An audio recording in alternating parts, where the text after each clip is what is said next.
एक कलयुगी बेटा जिसने अपने ही पिता की जान ले ली, सिर्फ इसलिए कि पिता उसे पढ़ाई और करियर के लिए टोकते थे। लेकिन क्या यह सिर्फ गुस्से में की गई एक हत्या थी, या फिर हमारे समाज के भीतर पनप रही किसी गहरी मानसिक और आध्यात्मिक बीमारी का लक्षण?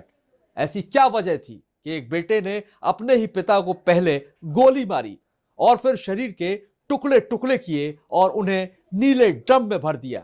जी हां, वही प्रसिद्ध नीला ड्रम। और आज हम इस खबर के फैक्ट्स नहीं बल्कि इसके पीछे छिपे मनोवैज्ञानिक और आध्यात्मिक पहलुओं पर बात करेंगे। मनोविज्ञान की दृष्टि से देखें तो यह एक एकेडमिक स्ट्रेस और इंटरजेनरेशनल कॉन्फ्लिक्ट का चरम स्तर पर है, और जब संवाद खत्म हो जाता है तो वहां विवाद जन्म लेता है। अक्षत के मन में शायद अपने पिता के प्रति लंबे समय से क्रोध था। संवेदनशील पीढ़ी, हत्या के बाद शव के टुकड़े करना और मशीन का इस्तेमाल करना यह दर्शाता है कि अपराधी अपने मन में सहानुभूति पूरी तरह से खत्म कर चुका था, और आज की हिंसक फिल्मों और गेम्स ने शायद मौत को एक टास्क बना दिया है। ट्रामा का असर, घर में मां की कमी और फिर पिता का सख्त रवैया। शायद अक्षत एक ऐसे मानसिक दबाव में था जहां उसे अपने पिता मार्गदर्शक नहीं बल्कि दुश्मन नजर आते थे। अब बात आध्यात्मिक पहलू की। अगर हम आध्यात्मिक नजरिए से देखें तो हमारी संस्कृति में कहा गया है कि पितृ देवो भव, लेकिन यहां पुत्र ही काल बन गया। क्यों? संस्कारों का अभाव। आध्यात्मिकता हमें धैर्य और क्षमा सिखाती है, और जब जीवन से मूल्य निकल जाते हैं तो केवल अहंकार बचता है। अक्षत का अहंकार उसके पिता के अनुशासन से बड़ा हो गया था। तमोगुण की प्रधानता। गीता में 3 गुणों का वर्णन है, सत, रज और तम। और जब इंसान पर तमस यानी कि अंधकार और क्रोध हावी होता है तो वह विवेक खो देता है और उसे सही गलत का बोध नहीं रहता। कर्मों का चक्र। एक घर जहां शांति होनी चाहिए थी वहां हिंसा ने जगह ली।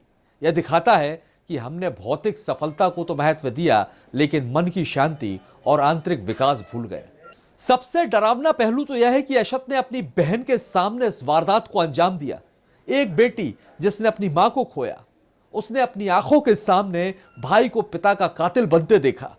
यह उस लड़की के लिए एक ऐसा साइकोलॉजिकल ट्रॉमा है जिससे उबरने में शायद उसे पूरी जिंदगी लग जाए। इस पूरे मामले को लेकर उत्तर प्रदेश पुलिस का क्या कुछ कहना है, वह भी हम आपको सुनवाते हैं। जैसा अभी तक अभियुक्त ने अपना जुर्म इकबाल किया है, उसमें वो बता रहा है कि उसके पिताजी उस पे प्रतियोगी परीक्षाओं के लिए तैयारी करने के लिए दबाव बनाते थे। इस क्रम में सुबह सुबह झगड़ा हुआ और राइफल से इसने गोली चला दी, जिसके कारण उनकी मौके पे ही मृत्यु हो गई थी। सर, गोली मारने के बाद पहले हत्या की, उसके बाद क्या बॉडी को ठिकाने लगाने के लिए भी इसने उसको काटा है, कहीं बॉडी का एक पार्ट फेंका है? जैसा हमने बताया आपको कि शव को साक्ष्य मिठाने के क्रम में शव के कुछ टुकड़े किए हैं, और उसमें से जैसा उसने अभी बताया है कि हाथ और पैर को काट करके किसी जगह पे उसने फेंक दिया है।